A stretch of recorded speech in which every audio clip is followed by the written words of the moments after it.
guys, welcome back to my channel. Today we are talking about items in my online carts that I'm not going to purchase just yet. I wanted to make this video because I feel like I have gotten away from the art of making a list and checking it twice. I've forgotten about making a Christmas list, so to speak, of makeup items that I would love to have, but I'm not going to purchase right now. Whether it be because I want to do more research, or I need to save up, or I just don't need it in my collection right now. Regardless of the reason, I wanted to talk about those items and kind of get the conversation going to kind of remind us, especially myself, that we don't have to shop every single Sephora VIB sale. We don't have to shop every single 21 days of Ulta. Now, don't get me wrong, if you're in the market for some makeup, whether it's a repurchase or it's something new, these are definitely the times to get them because you're going to be saving money, and that's perfect. That's a makeup lover's dream, right? To be able to save some coin. But I found myself actually inventing things to purchase for the sake of shopping the sale, not because the sale came at a perfect opportunity for me to purchase something I was already looking at. So I wanted to kind of get this conversation going. Definitely comment down below, are you an add to cart and check out right then and there type of diva, or are you an add to cart, think about it, contemplate on it? So, definitely comment down below. Let's keep the conversation going. But these are just items that are in my cart right now, and I'm not going to purchase them just yet. So the first product I want to talk about is the Smashbox, the new Smashbox foundation. Now, my girl Amber Pacholok just recently did a review and wear test on this foundation, and I instantly fell in love. The color match looked beautiful on her skin. It wore beautifully. She had nothing but great things to say about it. It was a hit for her. And me and Amber tend to be skin twins, so if something wears a certain way on her, it tends to wear the same way on me. And after watching that video, I instantly added it to my cart. But I haven't purchased it yet because I already have 3 foundations in front of this one that I have got to use up. These are foundations that are already in my collection, that are already open, that I've already used. I have reviews on most of them, so I'll definitely down below. But these are foundations that I love, that have just really been holding me down, and I don't have an issue with them. So I need to make sure I go through those first, at least one. I've got to use up at least one of those foundations first. Then I'll be in the market for a new foundation, and then I'll already have one in my cart. The next product I want to talk about is the Hourglass, I think it's the Vanishing Veil, the Hourglass setting powder. I really am in the market right now for a new setting powder, especially for my under eye. I feel like the older I get and the more pronounced the under eye issues I have become, like the lines, the wrinkles, and the texture.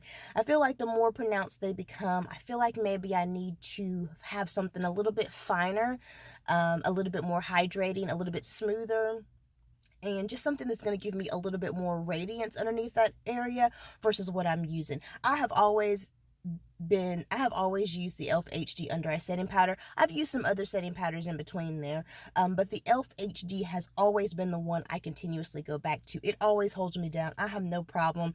You can find it anywhere, and it's very inexpensive. And now that I have been setting my under eye with my damp beauty sponge and some type of setting spray, I really like using the Smashbox primer water. If you want some more information on that, definitely check out one of my last videos. It's a really good video, especially if you have dry under eye and you kind of notice that it looks really dehydrated and it doesn't wear well throughout the day. I think you'll really get some good information out of that video. But because I've been setting my under eye that way, I can really see an improvement and a difference in how my under eye looks and how it wears throughout the day. So I'm okay with what I have. But once I use up a couple of the setting powders that I already have open, which would be the e.l.f. and the NYX, once I use that up, I'm definitely going to be in the market for a new one. And hopefully by then I've done my research. I've really gotten some good information because I've heard some really good things about the Hourglass setting powder. And I do like a lot of Hourglass products. I've never been disappointed with them, but I do want to kind of do a little bit more research, really kind of figure out ingredients and what I'm looking for and what's going to give me the best bang for my buck, and really take the time to dig into my issues and what product is going to help that the most.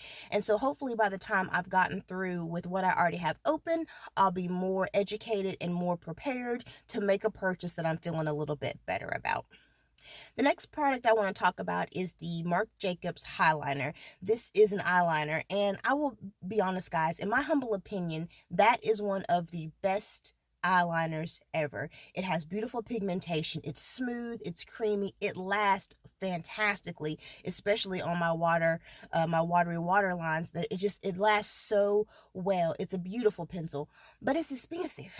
And I just recently made a purchase of some ColourPop eyeliners, which I really do like, to be completely honest with you. I think the color is beautiful, the pigmentation is there. It's not a bad, it's kind of smooth. It's not quite as smooth as the Marc Jacob, and I do feel like the ColourPop packaging is a little flimsy, like it feels like the stick in there is just kind of flapping around, but there's still some really good pencils. And I have other eyeliners in my collection that do just fine, especially now that I've been actually kind of changing when I apply certain products, and I've been using my concealer and that under eye setting to really hold everything in place. If you want some more information, I've got a video for you, of course, and down below, check that out, especially if you have watery under eyes like I do. But because I've been changing up how I do things, and because I already have some in my collection that are fairly new and old ones that do just fine, I'm gonna hold what I got. I will say, every time I purchase that Marc Jacobs, I fall in love with it all over again and remember why I loved it. But once I run out, I have to convince myself to purchase it again because it's expensive. So I'm definitely wanting to use up what I have first, save a little bit, and then I'll be prepared to make that splurge and make that purchase. And the last product I want to talk about is the Natasha Denona Blush in Bloom palette. I mentioned in my last video that for some reason I have fallen in love with these 4 quad palettes that have like maybe 2 different shades of blush, 2 different shades of highlighter, maybe they have bronzer and blush, whatever it is. For some reason I have fallen in love with these palettes, and your girl don't even highlight. Like, have y'all ever seen me highlight? I don't highlight. And so looking at that palette, I love it. It's beautiful. And as a blush lover, I don't mind splurging just a little bit because it's something I love. Although I do feel like blush is one of those areas you do not have to break the bank on. My favorite blush right now is by e.l.f. So it's very inexpensive. But I do, as a blush lover, I can appreciate the beauty of the palette, and I feel like it looks good on so many different skin tones, and it's a beautifully well done palette. But again, as I'm talking through this, I'm literally telling you right now, I know I'm not going to use probably 2 of the colors in there. So I'm paying that price tag for 2 colors. You know what? That's going out my cart. That's going out my cart, because the more I sit here and talk to you guys about it, the more it doesn't make any sense. And don't get me wrong, I am not trying to say don't experiment, don't try, don't take a chance on products, because that's how you find a lot of your favorites. It's just kind of taking a chance on things. And that's not what I'm saying. I'm just saying I need to balance that out more. I need to balance out those purchases and those splurges and those try this type of situations. I need to balance that out a little bit more.